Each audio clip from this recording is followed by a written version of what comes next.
we move into segment number 2, self-titled album by John Prine. Matt, I'm going to have you start off the segment as I set the clock, but before you do you mind telling us where this album comes in on the charts? We'll front load this instead of backload it. Okay, yep. So this is on Best Ever Albums. This is ranked number 316 of the 1970s, 43 in 1971, 1,558 of all time. It is John Prine's highest ranked album on Best Ever Albums, and in the Rolling Stone list it comes in at number 149, which is actually, well, it's not the exact order. It's higher than the Rod Stewart album that we're doing next, so it's kind of inverse there. So that's the John Prine number. Gotcha. All right, so you've got the ball. You're running with it, Matt. Why don't you go ahead and keep running with it as I start the clock for 15 minutes. All right. So yeah, I like this album a lot. This is right up my alley. Yeah, this is totally up my alley. And that's not a hot take. Yeah, that's not a hot take. Yeah, actually, my claim that I thought all this album sucked was not true. Just in case, for clarification. So I've known about John Prine for many years. I think I saw him at Bonnaroo several years ago. My uncle JB, who's got that radio show in St. Augustine, Good Morning Americana. I'll plug his radio show. It's on iHeartRadio every Saturday morning at 9:30. So I knew like half the songs in this album. This is almost this almost was like a I thought this was like a greatest hits album when I was here. I'm like, I know that. They're all great songs, and it's not. It's his debut album. Mm-hmm.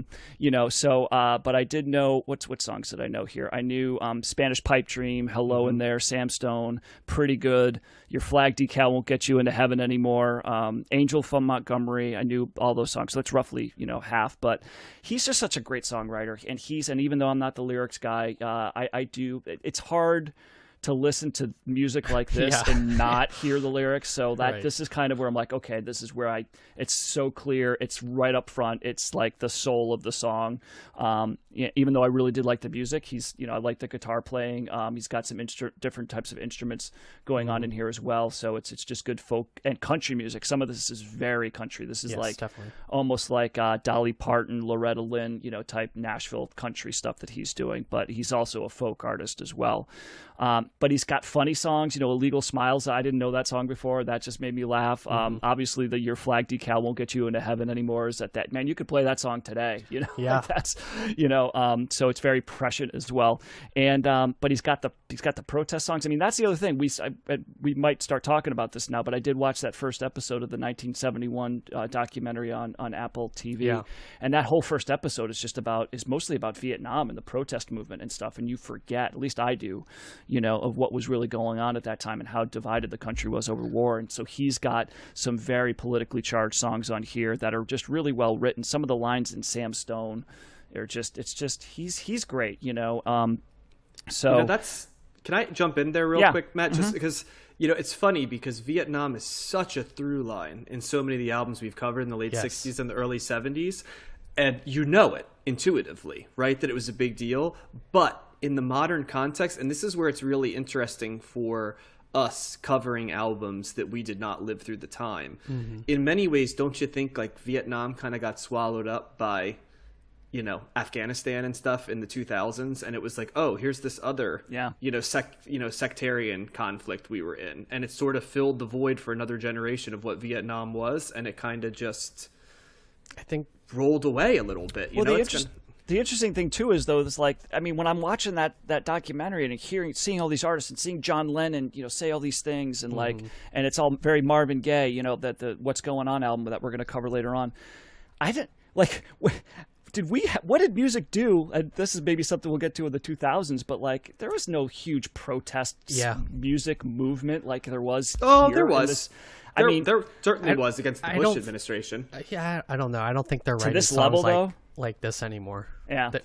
I think. And another thing, I mean, we don't want to get off the whole tangent, but the draft is that was a bigger contributing thing to that. Yeah, that's true. Versus involuntary service versus a war that's largely voluntary for soldiers at least. Sure. Well, yeah, I'll just finish up here too. The one thing I'll pass it off to one of you guys, but "Hello in There" I think is a great song too, because that's just about like growing old, right, and being nice to old people, and everybody wants to pass them by and like totally forget about them. He's like, no, just stop and say that's all they want. Just say hi, you know, it's like, it's a very sad song, but he's funny, he's sad, he's smart. It's a great singer-songwriter album. He's excellent, and I really like this record. Gotcha. Well, I'll jump in here if you don't mind, Josh, if that's okay. Mm-hmm. I'll start by saying, and I'm not going to go down this rabbit hole, but I'll say there's still plenty of protest songs nowadays. It's just different. It's not as unified around one issue like it was with, you know, Vietnam in that era. And like Josh said, I think it's because with the draft, you had people writing about it because they did not participate in the draft, people that were writing because they knew people that were, you know what I'm saying? So it's a little bit different than the spread of things now, but maybe that can be another essential question or something down the road. Here, I got 2 hot takes for you guys. Ready? Number 1, sizzling hot take. This is the best collection of songs lyrically that we've covered in the entire run of the podcast. These are top-notch songs. They're funny, they're literate, they're both simple and deep and profound at the same time. I mean, this is A++ songwriting. Let me start by saying that.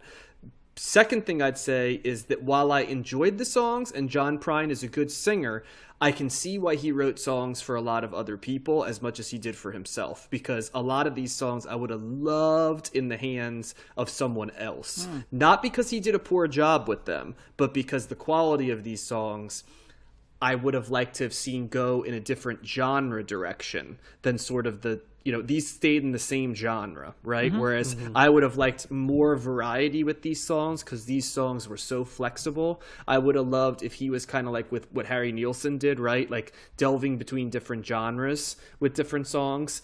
I understand you have to do your brand, right? But that's, I would have, and I know John Prine's been covered.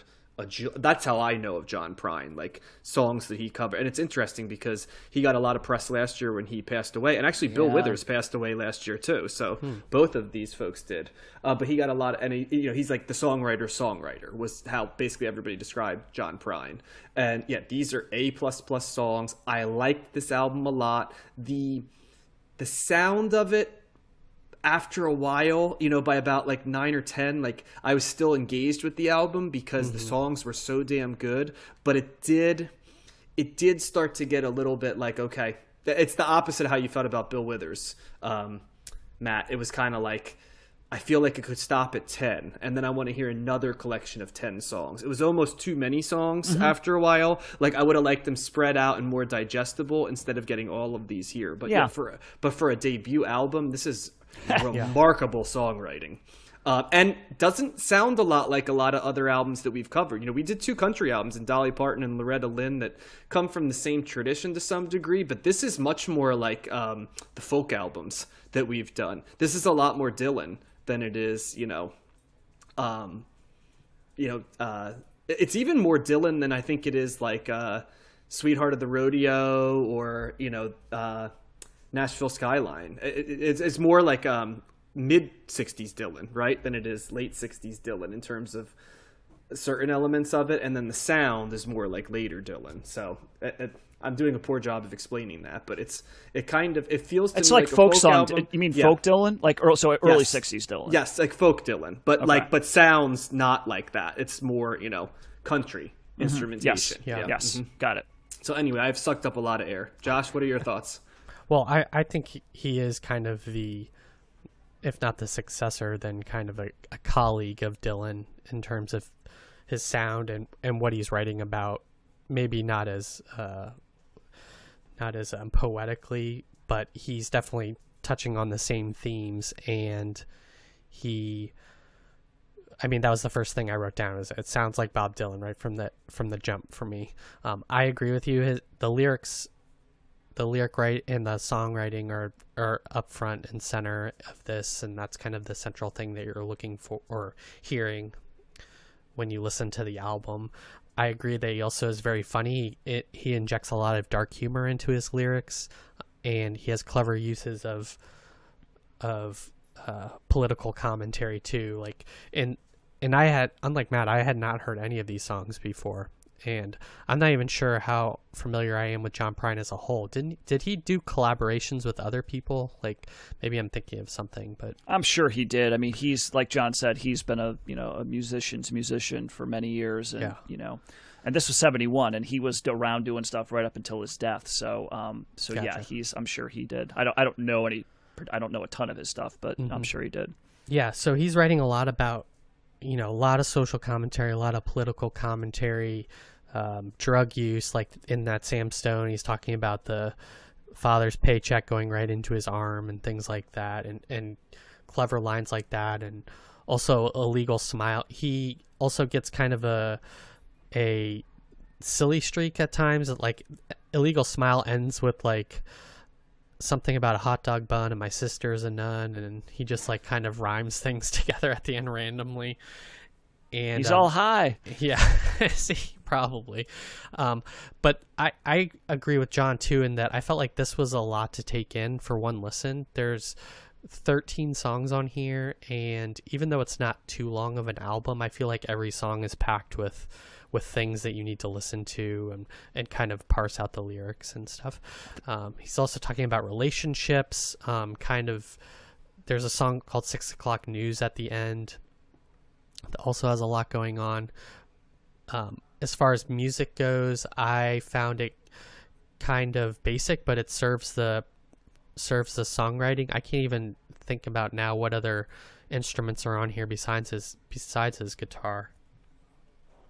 But it is very country sounding album.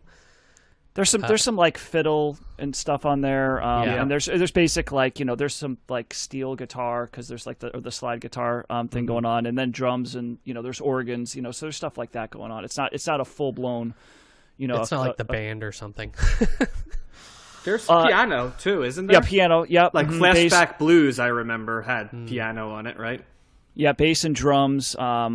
So yeah, it's not, but it's also just not like him and a guitar. He's got a band playing backing him up. Yeah, I guess thinking back, the lyrics are what struck me most about this versus the music. That's what I'm getting. Well, that's a lot of these artists, though, right? And I think, and I see what you guys are saying about the length of this album. I think this is the longest one that we're covering this week. It's like almost 45 minutes long, so it's not long overall. It's not what it could be. It's not like it's an hour and 10 minutes or something like that. But it's also, their longer albums were less of a thing.